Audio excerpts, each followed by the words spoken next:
சிங்கத்தை ஏன் காட்டுக்கு ராஜான்னு சொல்றாங்கன்னு என்னைக்காவது யோசிச்சிருக்கோமா? ஏன்னா சிங்கம் மற்ற எல்லா விலங்குகளையும் விட பெரிய விலங்கு அப்படிங்கிறதுனாலயா? நிச்சயமாக இல்லை. ஏனென்றால் சிங்கத்தை விட யானை பெரிய விலங்கு. அப்படின்னா சிங்கம் வேகமான விலங்கு என்பதாலா? அதுவும் இல்லை.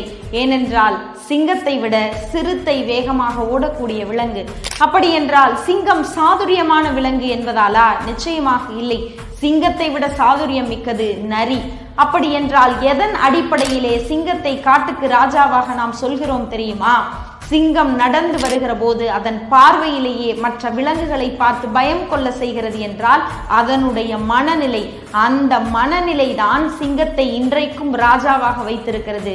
அப்படி என்றால் நாம் யார் என்பதை மற்றவர்கள் முடிவு செய்வதற்கு நம்முடைய மனநிலை தான் மிகப்பெரிய பங்கு வகிக்கிறது என்பதுதான் சிங்கத்தின் வழியாக நாம் கற்றுக்கொள்கிற பாடம்.